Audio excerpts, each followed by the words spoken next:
Nacional, transformación del derecho administrativo, justicia abierta, acercamiento al ciudadano. Ahora iniciamos con el programa de este Congreso Nacional con la conferencia magistral del doctor Javier Lainez Potisek, ministro de la Suprema Corte de Justicia de la Nación, que sustentará el tema Los atributos de la justicia administrativa. Como moderadora, acompañará al ministro de la Suprema Corte, la maestra Sandra Luz Rodríguez Wong, magistrada presidente del Tribunal de Justicia Administrativa del Estado de Coahuila de Zaragoza, quien dará lectura a la síntesis curricular de nuestro ponente.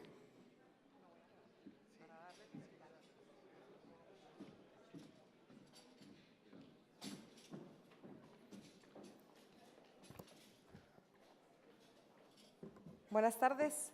Para dar un poco de comodidad al ministro y que él se sienta a gusto en el podio, me voy a permitir leer una breve reseña de un extenso currículum y de una extensa carrera.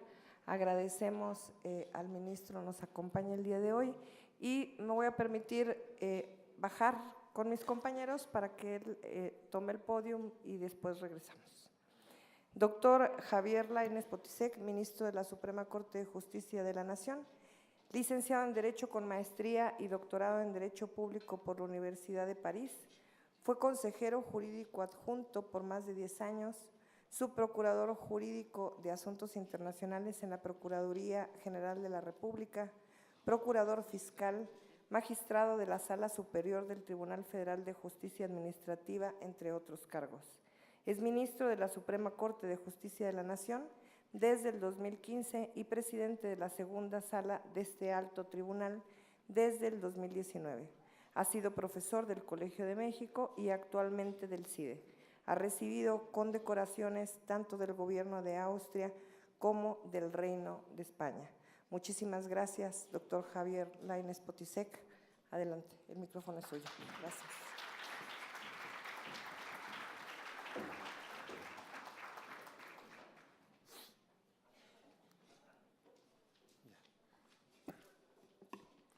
Muchas gracias, muy buenas noches de nuevo. Voy a ser muy breve porque ya hablé hace rato, entonces voy a compartir con ustedes algunas reflexiones sobre justicia administrativa. Todo sistema jurídico o en todo sistema jurídico participan distintas profesiones y distintos profesionistas. Desde luego, los legisladores, porque es ahí donde inicia con la tarea legislativa la conformación del orden jurídico, tanto en la parte objetiva como sustantiva, que nos va a permitir llevar a cabo nuestra función jurisdiccional. Desde luego, los abogados litigantes, el foro y los jueces. Sin embargo, de estos distintos participantes en el sistema jurídico, me parece a mí que fundamentalmente son los jueces quienes podemos hacer exitoso el sistema jurídico o bien llevarlo a fallar. Esto me lleva a proponer la siguiente premisa para el resto de mi intervención.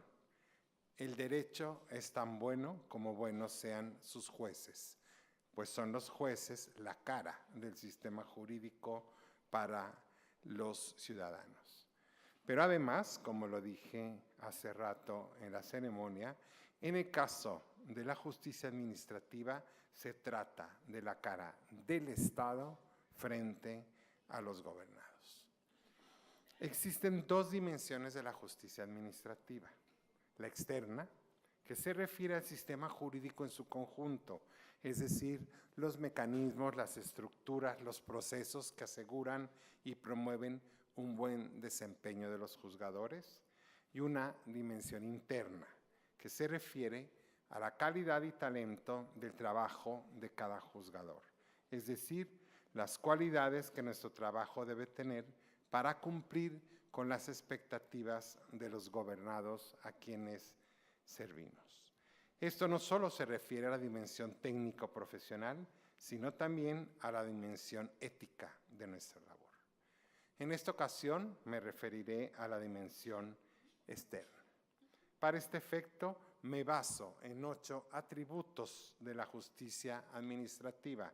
Los derivo de las características que el historiador en Derecho von Cunningham destiló analizando los distintos sistemas jurídicos a través del tiempo. La primera de ellos, el primero de estos atributos, es que un buen sistema jurídico requiere de jueces incorruptibles e imparciales. La corrupción, según una definición extendida, es la privatización del espacio público. Aplicada a la labor jurisdiccional, significa que los juzgadores no debemos interponer nuestros intereses personales a los de la función pública que ejercitamos. En este sentido, el estudio sobre justicia cotidiana que realizaron varias organizaciones en el 2015 bajo el liderazgo de instituciones académicas y del gobierno federal, arrojó que existe un déficit en controles de conducta, supervisión, disciplina judicial y rendición de cuentas en la judicatura mexicana. Reconociendo que estos sistemas de supervisión no deben obstaculizar la labor jurisdiccional y se han de concentrar en impedir y, en su caso, castigar la verdadera corrupción que fuerza el brazo de la justicia. Finalmente, por imparcialidad, me refiero sobre todo a fortalecer la igualdad de las partes en los procesos y dejar que la convicción se forme con base en la valoración de la evidencia. El segundo atributo consiste en la participación de los ciudadanos ordinarios. Hoy en día, como decíamos o avanzábamos hace un momento, los procesos administrativos no pueden ser ni secretos ni oscuros.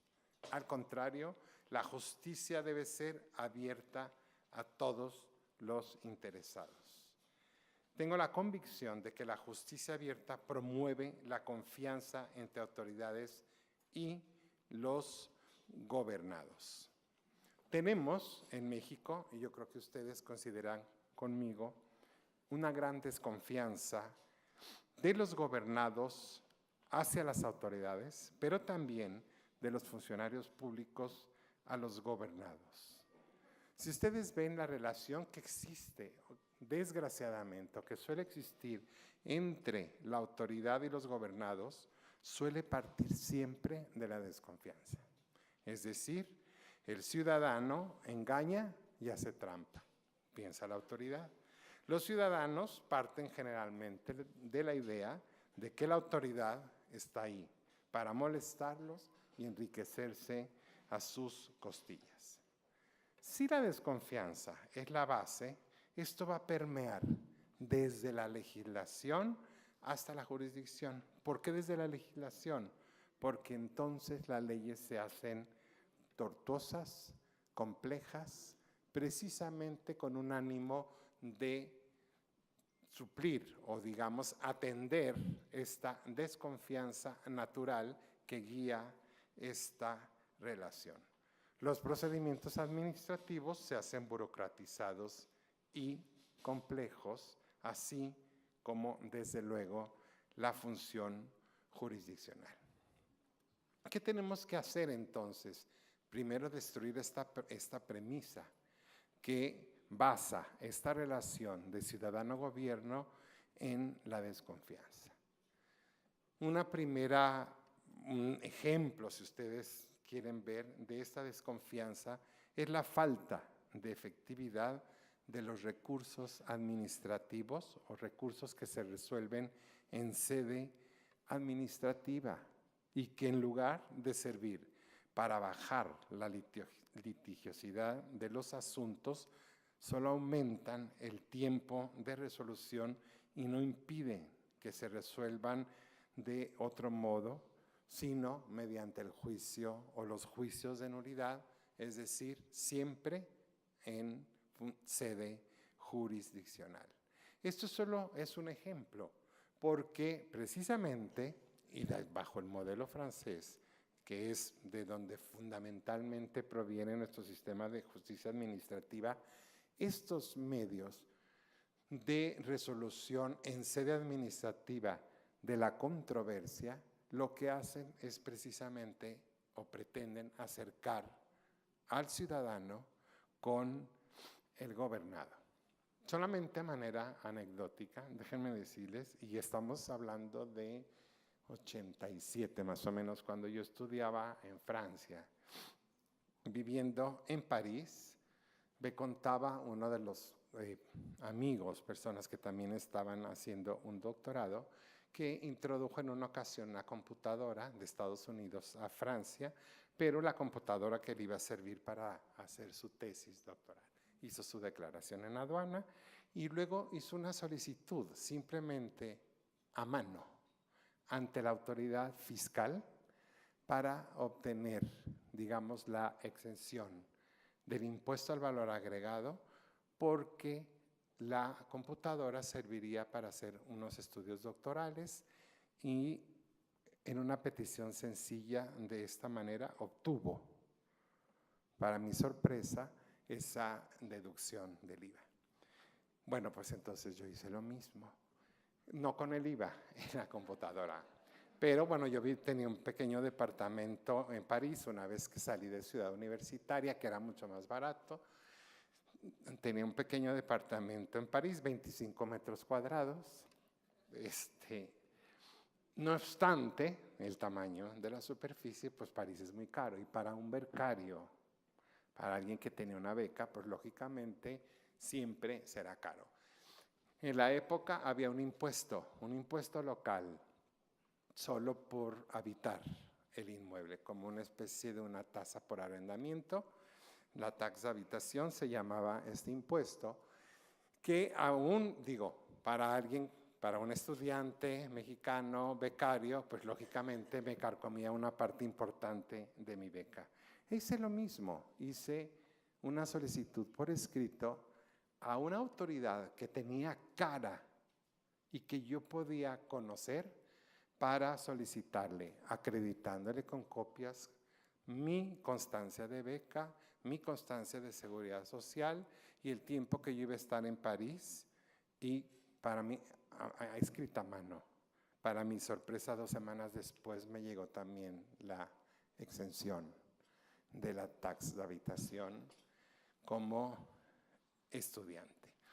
Lógicamente, son ejemplos ideales de lo que pudiera ser una relación autoridad-ciudadano. Pero también, a manera anecdótica, cuando yo estaba redactando mi tesis para la maestría en Administración Fiscal, mi director de tesis era, además de ser profesor de la Universidad de París, funcionario del Ministerio de Finanzas francés, y dirigió mi tesis, que fue sobre la fase administrativa y el contencioso administrativo en México.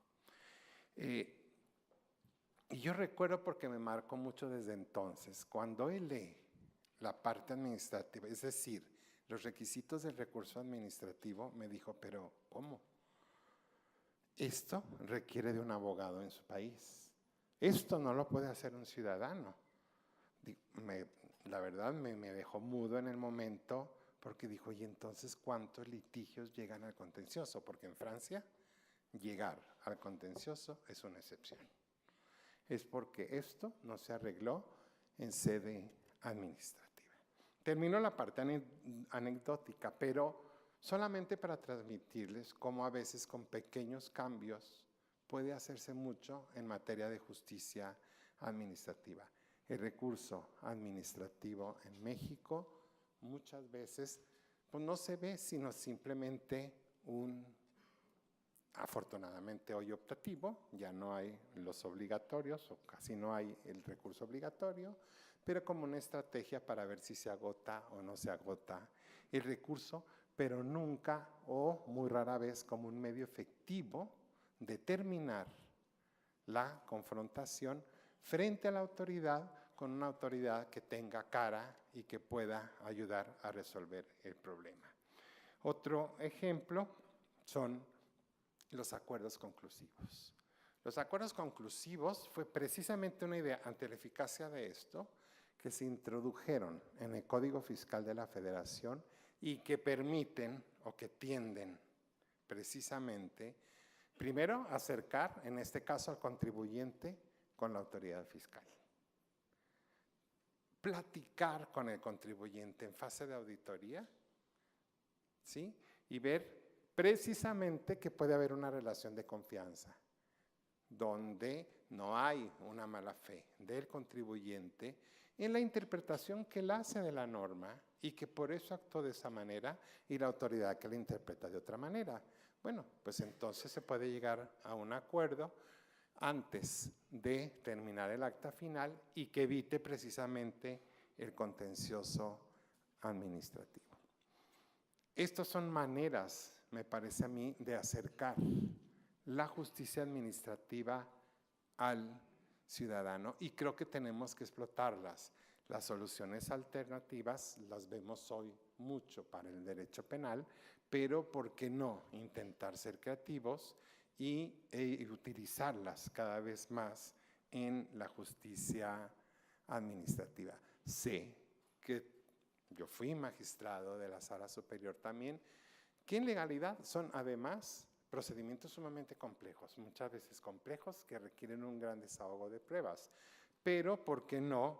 Pues sí, tratar de ser imaginativos y lograr reducir la litigiosidad para llegar menos al contencioso y tener un mejor contencioso más cercano y, ¿por qué no?, un día a lo mejor oral, sobre todo a nivel local, que es donde estamos hablando de la autorización revocada, del negocio cancelado, de realmente la autoridad actuando con todas sus potestades sobre el ciudadano.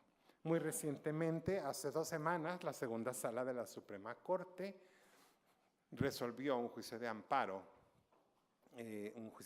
directo, donde se discutió si la litis abierta aplicaba, desde luego, en sede administrativa también, pero en materia de devoluciones fiscales, un asunto muy, muy interesante. La solicitud que hace un particular de una devolución por pago de lo indebido, en el momento y con la documentación que entrega a la autoridad de origen, le es negada esta devolución de impuestos. Pero en el recurso administrativo, el contribuyente aporta los documentos o el documento que no aportó en digamos, el procedimiento originario. Está en sede administrativa, está en recurso de reclamación en sede administrativa. Y la autoridad se lo negó, dijo no, la litis abierta aquí no puede funcionar porque yo negué precisamente por la documentación que tú me diste. La segunda sala determinamos conceder el amparo y decir no, es que precisamente el recurso administrativo es para que evites llegar al contencioso. No es el único objetivo, pero tiene eso como objetivo. ¿Cómo es posible entonces que no aceptes en recurso ante superior jerárquico la prueba que va a acreditar la devolución?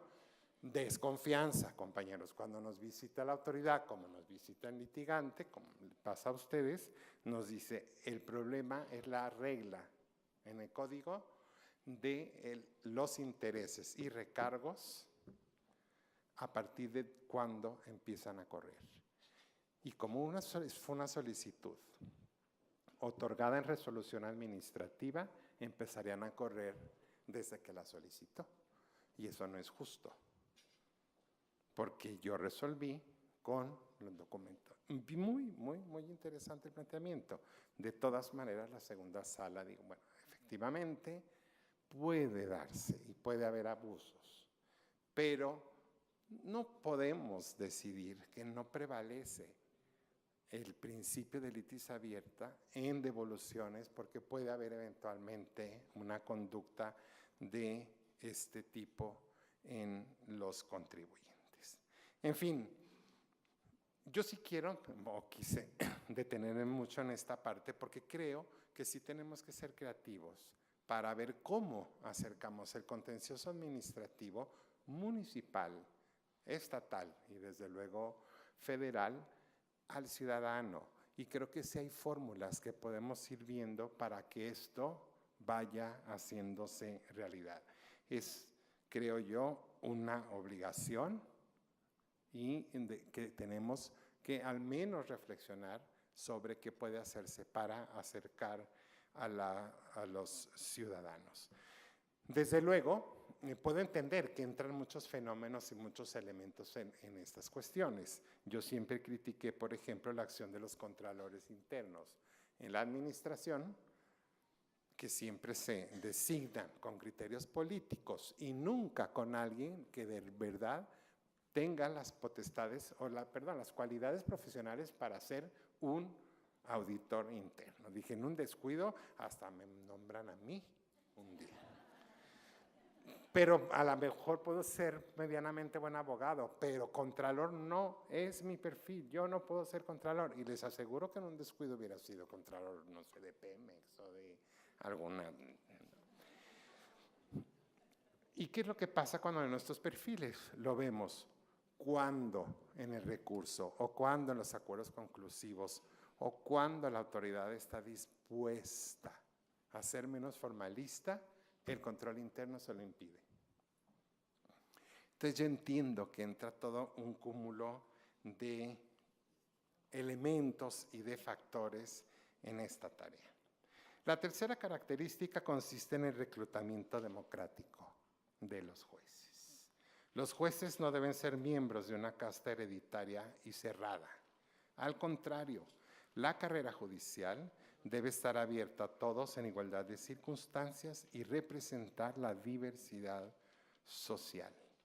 Otra de las conclusiones del análisis sobre justicia cotidiana, al que ya me he referido, es que si bien ya hay muchas entidades que regulan el acceso en la carrera judicial, la instrumentación de estos sistemas todavía puede dejar mucho que desear. Y esto a mí me parece fundamental, porque como también lo dije en la ceremonia, hoy en día la ciudadanía está pendiente precisamente de cómo se integran los órganos jurisdiccionales, y yo creo que el sistema precisamente de carrera, aun cuando haya la denominada nominación política, que significan dos poderes interviniendo, como fue mi caso, que intervengan en la designación. Pero la transparencia es fundamental en este tipo de designaciones. Y desde luego, lo que ya hemos dicho, la autonomía y la independencia de estos poderes, pero también para reclamar esa independencia y autonomía, tienen que llegar a estos órganos la gente competente en un sistema de carrera judicial que realmente ante la ciudadanía responda. No basta únicamente con decir autonomía e independencia. Para eso, estas designaciones tienen que resistir la prueba ante el ciudadano de que está llegando las mejores personas a los órganos jurisdiccionales. Yo siempre he pensado que con órganos jurisdiccionales independientes, transparentes y autónomos, compañeros, ante tanto escándalo que ha vivido el país de corrupción, eso se hubiera podido evitar ahí, desde ahí, sin tener que estar creando sistemas anticorrupción complejos, centralizadores, porque ahora pues, son leyes generales las que dicen en todo el país cómo se va a llevar a cabo la lucha contra la corrupción, incluso los tipos administrativos anticorrupción. Sin embargo, ahí está el sistema, tampoco lo quiero criticar, pero yo creo que siempre tratamos de arreglar estos asuntos de la cúspide abajo y no dónde tenemos que poner el énfasis. La prueba es que en la administración anterior, por ejemplo, se dio prioridad a reformas muy importantes, yo no lo niego. La reforma fiscal, la reforma energética, desde luego la reforma educativa, pero si ustedes ven, ¿cuál fue las últimas? La del Ministerio Público, la de la Fiscalía General. Al final, o sea, como si no hubiese sido, no debió haber sido, yo siempre me pregunto, ¿la primera? Debe haber sido la primera, esa y la educativa. O sea, siempre la parte donde realmente este país tenía que andar todo para consolidar el Estado de Derecho fue la que siempre se dejan en último lugar. El quinto atributo consiste en que las sentencias deben ser comprensibles y accesibles a todos. Este problema de veras sí tenemos que hacer algo, y lo digo desde la Suprema Corte de Justicia de la Nación. Las resoluciones deben ser públicas y transparentes. Compañeros, tengamos cuidado ahí. Y se los digo también porque lo he visto en la Suprema Corte de Justicia. La famosa sentencia testada en versión pública. No hay quien la entienda. No hay quien la entienda. O sea, eso a veces es una burla, ¿no? Yo puedo entender, ahorita una reportera me hacía la pregunta, y desde luego, claro que tiene que haber cuestiones reservadas, el interés superior del menor, los casos de delitos sexuales, los casos que involucran a menores, desde luego que tiene que estar testado y tenemos que ser cuidadosos, sobre todo, yo lo diría a ustedes, en primera instancia.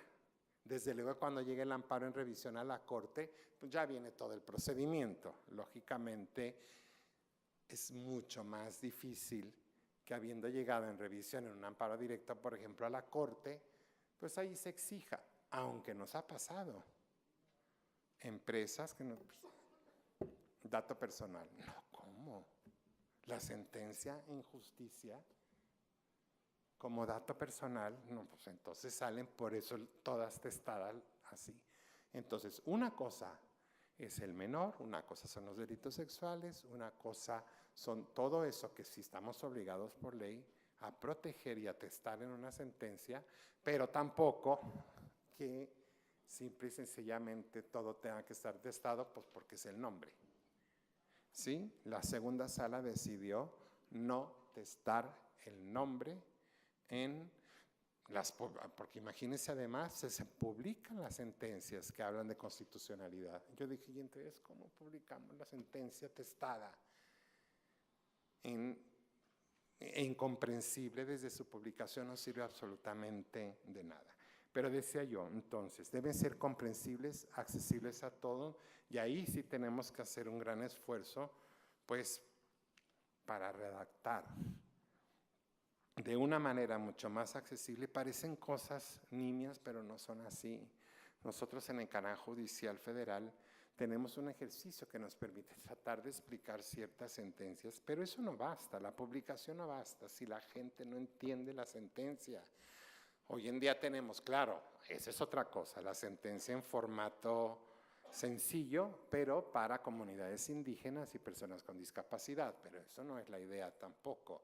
O sea, más, esas se tienen que hacer por convenciones internacionales, pero sí, pues tratar de hacer nuestras sentencias más sencillas y que la gente las entienda. O bien, implementar sistemas donde pues, tengamos un sistema que nos permita explicar, estos son los hechos, estas son las partes y esta es mi resolución. Y que la gente la pueda entender. Entonces, pues hay que tratar de evitar nuestras frases deviene inconcluso. En vez de decir, no hay duda. Las partes se duelen. En vez de decir, las partes argumentan contra la legalidad del acto. O usar la expresión acuo, en vez de decir, el juez de distrito. solo por citar ejemplos. La sexta característica es que la justicia debe ser accesible y expedita. Debemos tomar en cuenta que al acudir a los tribunales, los justiciables están destinando recursos de su patrimonio y de su tiempo en defensa de sus derechos. Si los costos de acudir a la justicia se vuelven desproporcionados, los sistemas de administración de justicia se tornan irrelevantes. También, aunque no me crean, luego tenemos en la segunda sala la discusión de si aceptar el amparo que se tiene que presentar la revisión ante el tribunal colegiado que lo remite a la Corte. Pero hay del ciudadano que se equivoque. O a veces lo dejó o lo presentó en oficialidad de partes de los colegiados. El cómputo es temporáneo. Entonces son cuestiones que tenemos que ir suprimiendo poco a poco o permitiendo ya las notificaciones con los sistemas, ya no digamos electrónicos, eso ya se permite, pero no siempre CEPOMEX. Tiene que ser CEPOMEX porque es el órgano oficial. Entonces, pues llegó por DHL, perdón, por el comercial, bueno, llegó por Mexpost o cualquiera de esas y entonces hay dudas de si llegó a tiempo. El séptimo atributo consiste en una justicia que respete, garantice, promueva y proteja los derechos humanos. Eso ustedes ya lo saben. El mandato constitucional, las resoluciones jurisdiccionales deben ser hoy en día acordes con los derechos humanos. A partir de la reforma a la Constitución desde 2011 implica que todos los órganos jurisdiccionales pueden y deben interpretar las leyes que les toca aplicar, buscando la protección más amplia en derechos humanos y pudiendo incluso inaplicar una disposición en un caso concreto, dejar de aplicarla cuando se interpreta que es contrario a los derechos humanos. Y finalmente, el sistema judicial debe tener legitimidad y estar en consonancia con el consenso público en la sociedad a la que pertenece.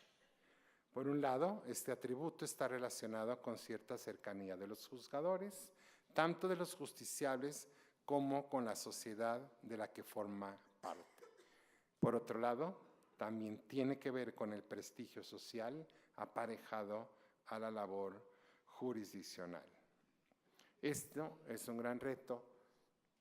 Jazmín nos decía ahorita en la ceremonia cómo efectivamente asistimos y nos molesta o llama la atención algo que nos sucedía y que es también esta especie que sentimos como un embate hacia la magistratura, hacia la labor jurisdiccional por una parte de la sociedad que no siente que hayamos o que estemos respondiendo a las expectativas de justicia.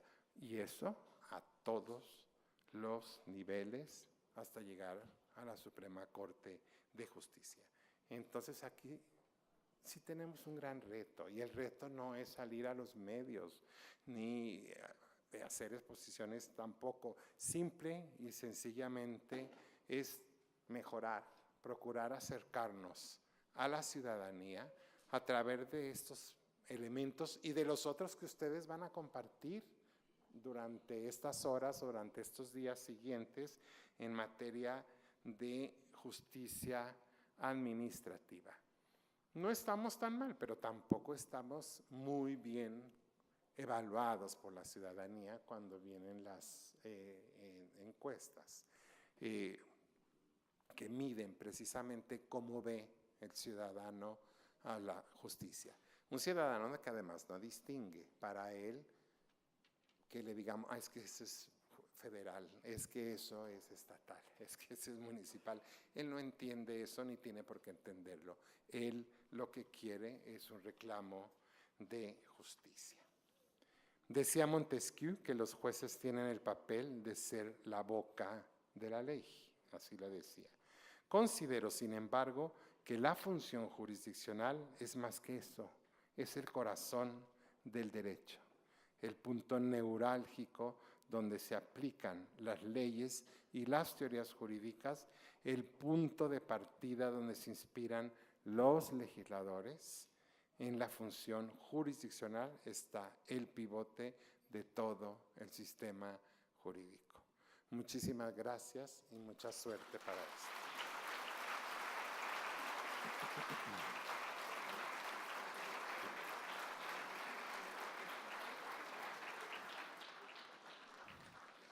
Muchísimas gracias al doctor Javier Lainez Potisek por esta conferencia. Solicitamos ahora a la magistrada Sandra Luz Rodríguez Wong haga entrega del reconocimiento por parte de la asociación, así como de un presente por parte del señor gobernador al ministro doctor Javier Lainez Potisek por esta extraordinaria intervención.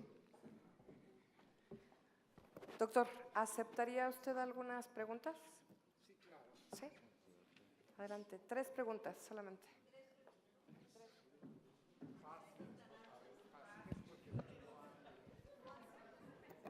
Tres preguntas, adelante. Nombre y estado, Hugo por Carrasco, Iriarte. Reconozco la excepcional conferencia que señala usted y nos habló con el corazón, nos habló con honestidad. Y entonces, pues, qué bueno que dio la oportunidad de preguntar.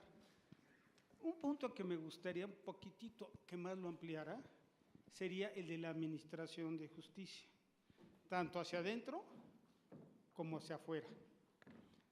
Doy un ejemplo. En el Poder Judicial, los jueces de distrito trabajan mañana, tarde y noche, no acaban. Entonces, ahí tenemos un problema de administración de justicia. Como ejemplo, no dando quejas, ni mucho menos, pero dentro del contexto. ¿Qué hay que hacer para que desde adentro veamos cómo administrar mejor? Y también desde afuera.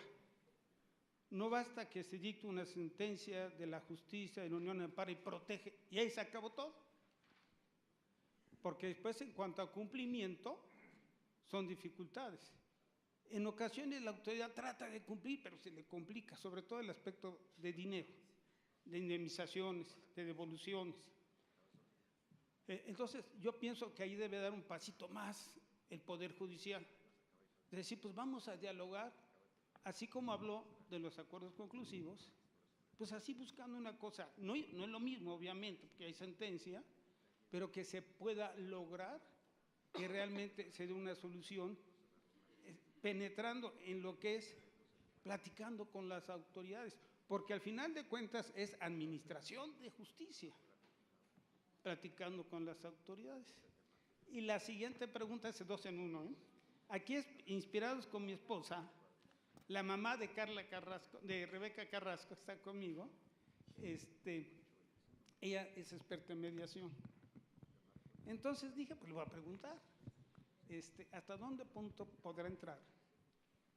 Sin que fuera una moda jurídica.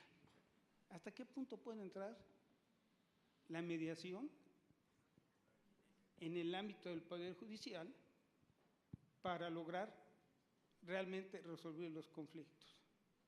Y se logra no una justicia formal, sino una justicia de fondo. Muchas gracias por su atención. La siguiente pregunta, por favor. Ay, no, Ya fueron 2, ¿eh? Sí, ya. No, ¿La contesta primero? Sí, porque se me va a Adelante. olvidar. Adelante. Bueno, administración de justicia, un punto fundamental, el trabajo que tienen los jueces, bueno, en nuestro caso los jueces de distrito, pero es igual en el ámbito local, estatal o municipal. Y ahí de verdad que sí hay mucho que hacer. Yo hablando por parte del Poder Judicial Federal, creo que sí se puede hacer un esfuerzo de optimización de recursos que van en gasto administrativo y que debería dedicarse a gasto para la función jurisdiccional. Eso sí es fundamental. Segundo, compañero, algo que es bien fundamental, tenemos que evitar la litigiosidad en este país porque no va a haber tribunales que alcance. Eso también es un punto que hay que considerar, porque nosotros es lo que nos toca. Nosotros tratamos de mejorar la parte que nos toca. Esta es una labor de Estado. El problema de justicia no es únicamente creando más tribunales, mejorando los procedimientos, desde luego que es muy importante. El problema va mucho más atrás. Estamos por enfrentar y apanicados en el Poder Judicial Federal la reforma laboral. La reforma laboral, como ustedes saben, desaparece las juntas y transfiere a jueces dentro del Poder Judicial, quienes van a ser los jueces laborales. Ya no va a haber juntas de conciliación. Muy bien, está muy bien. Y cuando digo estamos apanicados, primero, bueno, por el costo que esto supone, calculamos que puede ser igual o más cara que la reforma del sistema penal, mucho más complicada. Se están haciendo las iniciativas, desde luego en el Congreso, si va a ser un instancial, si no, entiendo que va a ser un instancial y de ahí directo al amparo. Pero bueno, sin embargo, nada más para no ser muy largo, la fase conciliatoria, esa es la que se tiene que transformar. Va a haber un organismo descentralizado que es lo que va a hacer la mediación, la conciliación y el arbitraje. Señores, si eso no falla, si eso falla, si eso está mal hecho, de verdad que no hay Poder Judicial Federal que alcance para poder resolver esto. Hay que cambiar el chip. Ahí se tiene que resolver. Con personal profesional especializado en mediación, no representante del patrón, del sindicato y del trabajador. Tienen que ser las partes frente a un mediador capacitado y especializado, como sucede en Chile, como sucede en España, precisamente para que se resuelva ahí el problema. Si no, y por eso les digo que estamos aterrados por lo que venga.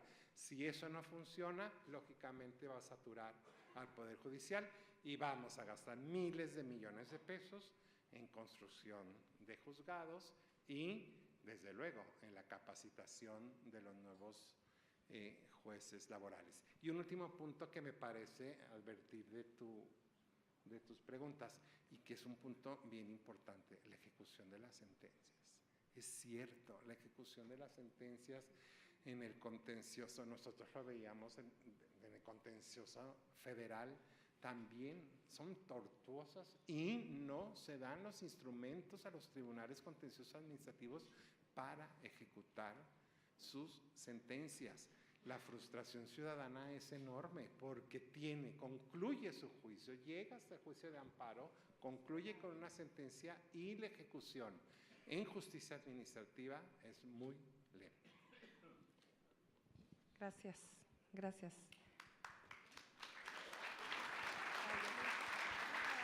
Adelante con la siguiente pregunta. Buenas noches, Isabel González de Cancún, Quintana Roo.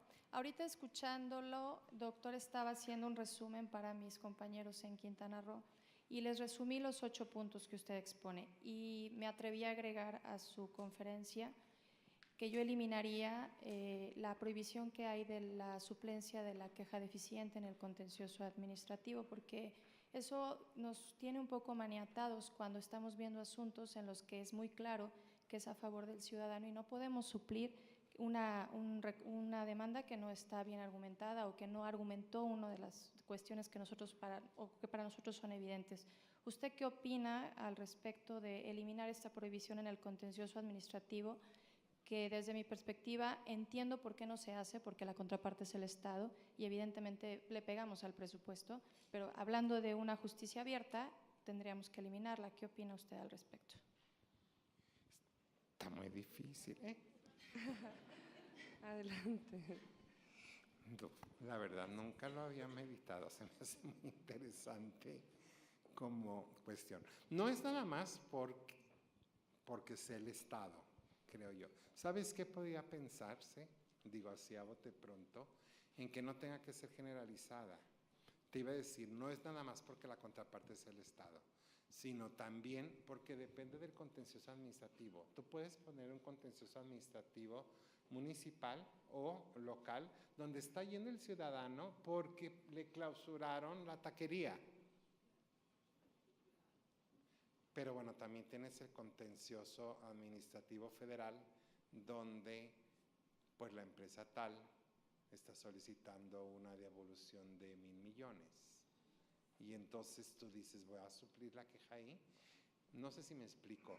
No es una respuesta fácil. La verdad que no es una respuesta fácil.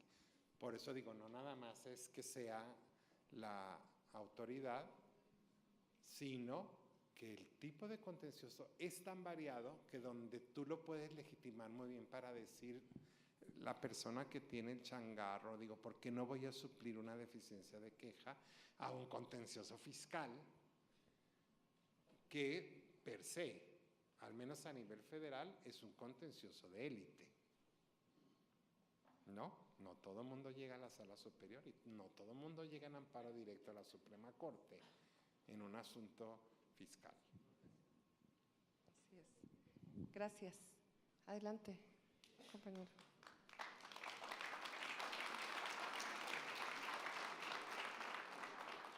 Rodrigo Maldonado, de Monterrey, Nuevo León. Primeramente, agradecerle que se haya tomado el tiempo de venir a compartir sus conocimientos con nosotros y agradecer a la magistrada Yasmín y a Sandra.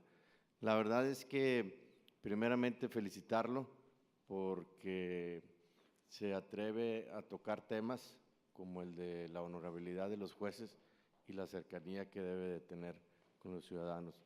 Me siento sumamente identificado con su plática. Creo que la justicia cotidiana, por antonomasia, debe de ser la justicia administrativa. Y quisiera que nos diera su punto de vista más específico, porque de repente queda todavía por ahí la duda. En el estado de Nuevo León tenemos una dirección de orientación y consulta ciudadana que sirve para orientar a los ciudadanos y servir como un vínculo entre el ciudadano y la autoridad para encontrar soluciones por la vía conciliatoria. Pero todavía no hemos logrado por completo ese cambio de chip y a veces lo tenemos desde el interior.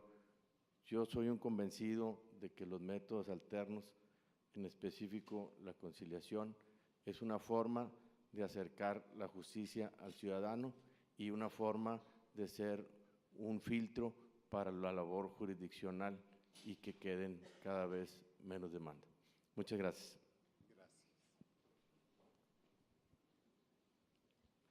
Pues creo que queda para reflexión un gran tema, como son la revisión de los procesos administrativos, la revisión de nuestra legislación y las propuestas que ha hecho y que han hecho nuestros compañeros y que se ha hecho a través de la exposición. Queremos agradecerle, doctor Javier Lainez Potisek, su conferencia impartida en este Congreso Nacional Transformación de Derecho Administrativo, Justicia Abierta, Acercamiento al Ciudadano, realizado este día de hoy, 31 de enero, y está firmado por la doctora Yasmín Esquivel Moza y Sandra Rodríguez Wong como un agradecimiento. Muchísimas gracias por estar con nosotros y gracias por acompañarnos.